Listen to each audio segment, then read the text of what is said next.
So welcome back to Burnham Barrel, and today we're going to be reviewing the King's Family Distillery Ryeconic Honey Toasted. So this is a very interesting bottle that I've recently gotten, so I just want to go ahead and to get a review out so we can see how it is. So you probably noticed I'm going to try something different in this video. We're just going to try a different format to see which is better versus doing the kind of like cinematic videos for these.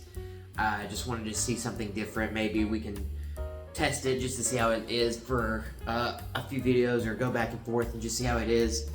But try something different here today. But anyways, so today, like I said, we're going to be reviewing this King's Family Distillery Ryeconic Honey Toasted. So what this is, if you don't know, is King's Family Distillery is located in Sevierville, Tennessee.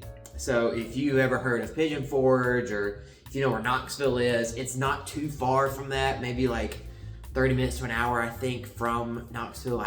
I believe not too far, and then Sevierville is right next to Pigeon Forge. So if you know where that is, it's right next to it. So this is a nice little distillery up in the mountains of East Tennessee. Not super big, but definitely not just super small either. They're definitely more craft, but I've got some good stuff apparently. So the reason I got this bottle was my dad was there recently and asked if I wanted anything, and he got to try some samples of stuff that was out there, and so he was able to list a few things that they had, and I thought this sounded really interesting, so I went ahead and bought one through him. So what this is obviously it's a rye. I don't know the mash bill on this. It doesn't say on the bottle, but I do know that this is an 8-year-old MGP rye. So it's already a little bit of an older MGP product. So they do source from MGP, but all of the aging and finishing is done right there in Tennessee. So they aged there for 8 years, this MGP rye, and it was aged in 2 different barrels. So this is a double oaked rye. Now I don't know the specifics of like how long it was in each barrel, like 3 years or whatever. I don't know, but I do know in total this is an 8-year-old product. So however the math worked out, they got a double oaked rye and then finished it a 3rd time in a toasted honey barrel. So this thing has been aged in 3 separate barrels for 8 years. Now I don't know how long that is the finish. I don't know how long that is through the actual normal barrels. I don't know, but I do know that's what this says, and what from the research I've done a little bit, that's what I was able to read online. So very interesting. When they told my dad this, and he told me, and so I was super interested in actually trying it, just because this is something that I don't have at all here in my collection. Like, it's a super unique type of port that you could only really get at some place like this, like some craft distillery. Because honestly, you won't really see something like Jack or Jim or somebody else doing something like this, which is, it's kind of sad, because I think they could make a lot of cool stuff, but I get it from a business perspective. It's kind of out there and not a big thing, but I'm still happy that this is made in general. So, but here's the bottle. Here's what it looks like, just to give you a little bit of a look. So it's got a really nice label on it. Like, it's got the bees on there for the honey toasted. Got a little bit of information here. But overall, a very cool looking label. Obviously the bottle is pretty tall, like a wine bottle type shape. So that's pretty neat. If you wanted to know, this is barrel number 3. If you want to take a look, barrel number 3. So if you happen to get one and it's the same barrel number, you'll probably have a very similar experience to me. But if not, maybe slightly different, but we'll see. So if you probably did catch on there, this is 107.8 proof, this specific bottle is. So 53.7% ABV. Like I said, distilled in Indiana, all of the aging done there. You can read a little bit of their story if you get this bottle. If you want to pause, you can read a little bit of their story here on the bottle about like what they do, and about this bottle in general, things like that. So, yeah. So that's enough about the bottle. I think I'm overall super excited for this. You know, like I said, a very interesting pour. Nothing you would see normally in like a big distillery, nor really most craft distilleries don't have something like this. So this is a very cool bottle. So, yeah, let's just go ahead and get right into the glass now that I've poured some up. So, as always, let's take a look at the color, and from the fact that you know it's double oaked, from the fact that you know it's aged, 8 years. Ooh, it smells good. You'll see the color here is fantastic. So I'm excited to see what we got here. I just couldn't help myself, it smells really good. So right off the bat, I'm not getting a lot of honey, if I'm honest with you. I get, I guess, maybe a slight hint, but like, it really has a barbecue-y type note to it. Like, it smells like mapled beef jerky, if that makes any sense. Yeah, it's definitely got like a campfire-y, smoky flavor to it. I guess that's where I'm getting the meat from, is like the smoky. Definitely from the toasted. I'm getting a nice like toasty note. Definitely a little bit of a caramel in there, that's for sure. As far as honey, I don't really get that, but then again, it could just be because it's all toasty, deeper, darker colors, so that kind of just may be masking it, but definitely a little bit of that toast, a little bit of that caramel in there. A little wood, but like not a lot. It's really just like really like savory barbecue notes, like maple barbecue and caramel. Like that's what I'm getting, and it smells great. Very unique smell here. I'm digging it so far. So let's just go and get right into the palate.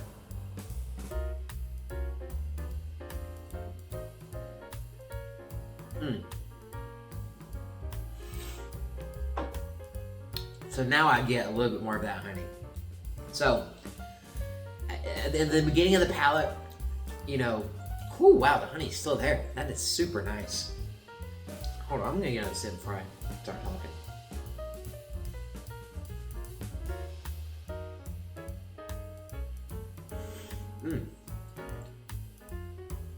Wow. Wow, that palate is very different than the nose in the best way possible. The nose was great, but I think the palate's better just because it's got something different going on. Like, I don't get any of that savory type note. Like, I don't get any like barbecue type things, nothing like that.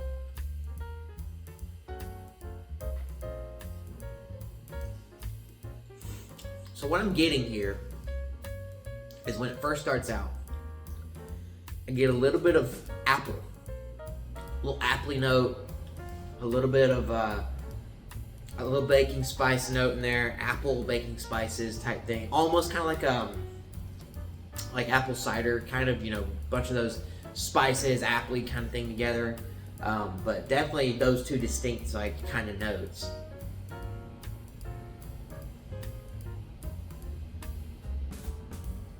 Yeah, and then, you know, I start getting that honey. Like, it's a wave of honey comes in. It opens up a little bit into that honey note, and then it starts getting a little darker. So I'm getting towards like the middle to the end of the palate. Like the honey comes in with the apple and that little bit of baking spice, and then it starts turning into just honey and a nice layer of like some nice like oak.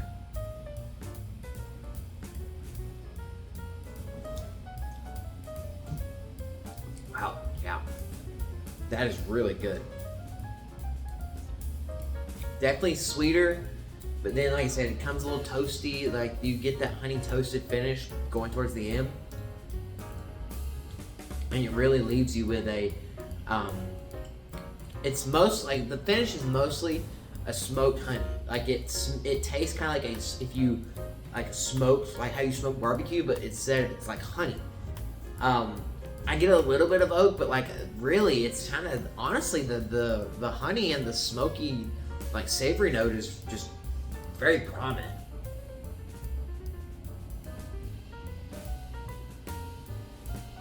I mean, yeah. Like I said, a little appley on the beginning. Nice, like crisp fruit note. Then you get like a little bit of that baking spice in there, but then it really just like the honey just ramps up immediately. You come in with a little toastiness on the undertones. Yeah, like this is a fantastic pour, I believe.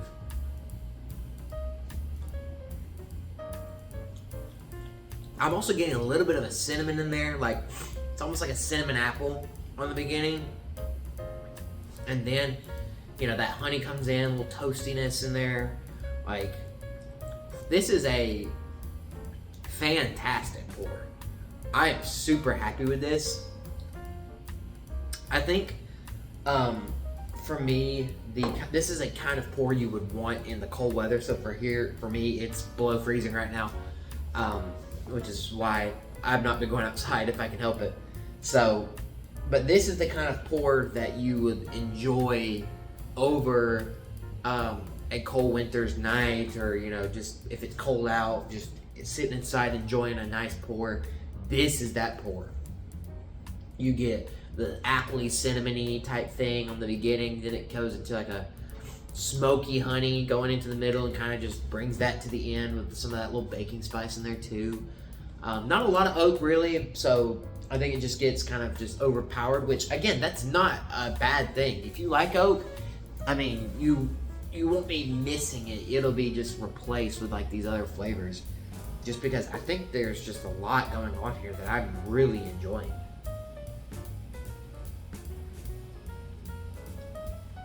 Yeah, I mean, it's so unique. Like this pour is very unique. And I think for a rating for me, it's definitely got to be an 8 out of 10 minimum. I think it's super unique. The only thing that kind of brings it down for me slightly is it does get a slight bit of astringent on the end, like towards the finish, like just a smidgen. But that's me nitpicking. Like that's me trying to knock it down any. So I think the flavors here are really good, and I really am enjoying it. Like 8 out of 10 type of pour for me. And if you've never had craft distilleries before, I don't think this is too crafty. Like it definitely has some, you can definitely tell this is not like a major producer, but you definitely also can't say that it's bad quality either.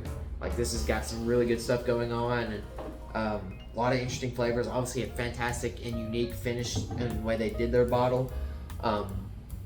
So if you've never gotten the chance to check out King's Family Distillery, you should definitely check them out. Let me see if there's a website on here. I'll find, they have a website, and I'll link it down in the description below so you can find that. And I'll also put a link to this, I'll put a link to the product page for this so you can check that out, and also just see their other assortment of whiskeys. But this bottle in particular is probably going to be one of their favorites from what I've seen from their other offerings. So I know they ship to most states in the U.S. I'm not sure how it is internationally, but I do know they ship to most states, like besides a handful. Like Alaska, I know is one of them, and I think there's a few other ones. I think there's like 4 or 5 other ones in the continental U.S. or in the U.S. in general that they can't ship to, and they also can't ship to P.O. boxes, I believe. But you can find all that on their website. But all that to say, if you can get a hold of this by either visiting the distillery, I would highly recommend doing that. Or if you can't, if you would just like to order them online, that is an option for a lot of people. So I think that's going to be it for this review today. Like I said, 8 out of 10 for me. This is a super fantastic pour.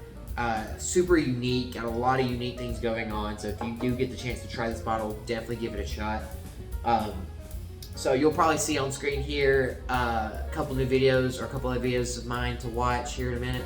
So be sure to check those out, and be sure to check the description below for a summarized version of this review.